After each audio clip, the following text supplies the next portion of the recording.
In 1956, something inside Cave 17 at the Grand Canyon was sealed under federal order. In 1962, park rangers were quietly pulled out of the area. But what most people never learned is what happened in between. During those 6 years, a report was written, a report so unusual that the Park Service never explained it, never referenced it publicly, and never released it in full. And once you understand what was inside that report, the silence starts to make a terrifying amount of sense. Because this wasn't a cave-in, not a missing person case, and not a routine closure. It was a record of something the park could no longer control. For decades, Cave 17 had been treated as a restricted but active zone. Rangers patrolled it regularly. Equipment was tested there, and mapping operations were completed without any incidents. Then, in early 1962, internal patrol logs began to shift in tone. Not dramatically at first, just enough to notice. The language became cautious, descriptions grew vague, and most importantly, details that should have been logged were suddenly absent. Distances were rounded, times were inconsistent, and coordinates were listed, then crossed out. One supervisor finally flagged the irregularities and ordered a consolidated report. What came back would later be classified internally as non-standard field documentation. This is the report they never explained. According to the surviving excerpts, patrol teams inside Cave 17 began experiencing environmental responses that could not be measured or predicted. Sound, for example, did not behave normally. Radio transmissions would echo back with a delay, but not from the canyon walls. The echoes returned altered, slower, sometimes incomplete.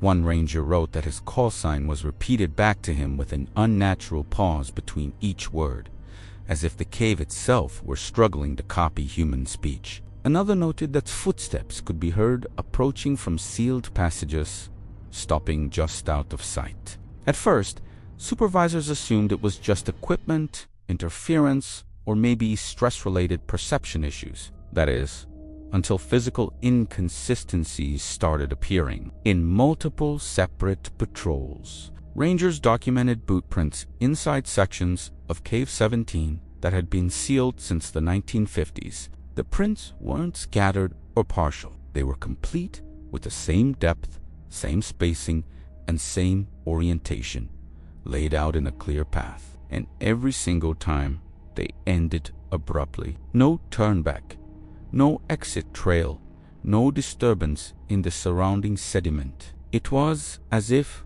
whoever made them simply stopped existing. The report becomes more troubling as it continues. Time discrepancies were recorded repeatedly. Watches stopped and restarted without any explanation. Audio logs contained gaps that didn't align with battery life or signal loss. One ranger logged a 15-minute patrol segment that, for some reason, didn't appear on his recording device at all. When the device was reviewed later, that same 15-minute segment showed him standing completely motionless, facing a rock wall, just breathing heavily. He claimed he was walking the entire time. Then came the section of the report that was never supposed to be written, a subsection labeled behavioral mimicry. Rangers began reporting voices inside Cave 17 that repeated spoken phrases moments after they were said. These were not echoes, they were responses. Sometimes the voices were wrong, sometimes they were incomplete, and sometimes they added words that had not been spoken at all. One line appears underlined in the margin of the report. Sound appears to be learning. This is where the tone of the entire operation changes completely. Supervisors stopped dismissing the reports. Instead, strict instructions were issued to limit patrol duration, restrict all verbal communication inside the cave, and avoid solo movement at all costs. But those instructions lasted less than 3 weeks because something happened that forced an immediate, drastic response. During a routine patrol intended to retrieve monitoring equipment, 2 senior rangers entered Cave 17 shortly before dusk. Only one of them returned. He exited the cave after nightfall, disoriented but physically unharmed, carrying gear that was not assigned to him. His statements were inconsistent. Times shifted, routes changed, but one detail remained constant. He insisted that someone else was still inside. Not another ranger, not a hiker, something that knew the path. Within 48 hours, the Park Service issued a quiet evacuation order. Cave 17 was removed from all patrol schedules. Its access points were erased from updated maps, and the rangers involved were reassigned and instructed not to discuss any prior activity. The official explanation given to the public was geological instability.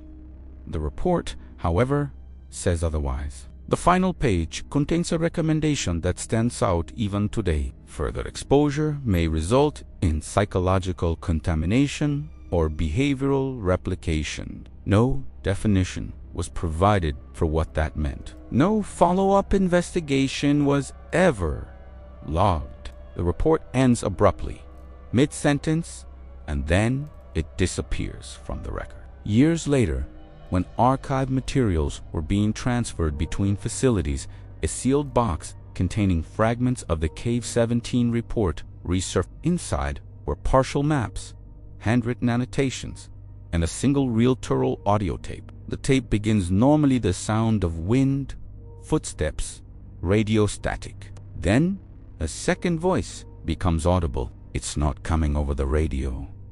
It's close, too close. It repeats phrases spoken by the ranger moments earlier, but slower, broken, as if it's practicing. Near the end of the recording, heavy breathing fills the channel, then a whisper. It knows the routes now.